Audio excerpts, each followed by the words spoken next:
Hello everyone, আমি পুষ্পিতা। আজকে আমার বাড়িতে আমি করেছিলাম একটু পুজো, নারায়ণ পুজো, মানে গতকাল।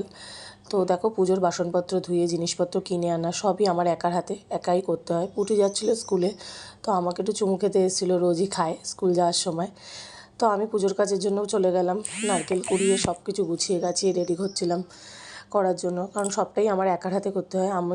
আমার বাড়িতে কোনো কাজ হলে, না আমার শ্বশুরবাড়ি না আমার বাপের বাড়ি, কারোর হেল্পই আমি পাই না আর কি। আমাকে নিজেকেই সব কিছু করতে হয়, কিন্তু সবাইয়ের বেলা আমি সব কিছুতে এগিয়ে যাই। অলমোস্ট আমার ঠাকুর গোছানো কমপ্লিট। আজকে ছিল সিন্নি প্রসাদ, আমি রেডি করেছিলাম। আজকে ছিল আমার গুরুদেবের প্রতিষ্ঠা জন্যই আমি এই আয়োজন রেখেছিলাম। আর আজকে যেহেতু স্নান যাত্রা জগন্নাথ দেবের, তো ওনাকেও আমি এখানে বসিয়েছিলাম।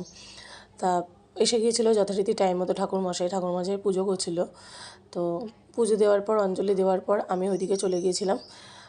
রান্নাবান্নার দিকেও আমি একাই করছিলাম। আর সর্দি, মানে আমার ননদ, ও আমার সিন্নি প্রসাদটা মেখে দিচ্ছিল, আর আমি আর আমার যা মিলে সারা পাড়ায় ডিস্ট্রিবিউট করলাম। তারপরে চলে গেলাম নিজেরা খাবো সেটার বন্দোবস্ত করতে।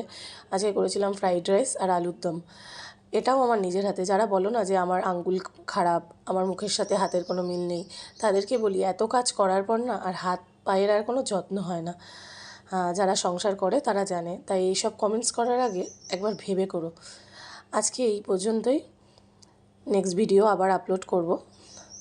আজকে আমার পুজোটা খুব ভালো, দারুণ কেটেছে। সবাই ভালো মতো সবাইকে খাওয়াতে পেরে আমি ভীষণ খুশি। বাড়ির লোককে যেন আমার গুরুদেব আমাকে এইভাবেই রাখেন, আর তোমাদের যেন আমি এরকমভাবেই ভিডিও দিতে পারি, এটাই মানে এটাই আমি আশা করব ঠাকুরের কাছে। আমার এটাই পাওয়া। আজকে এই পর্যন্তই, টাটা।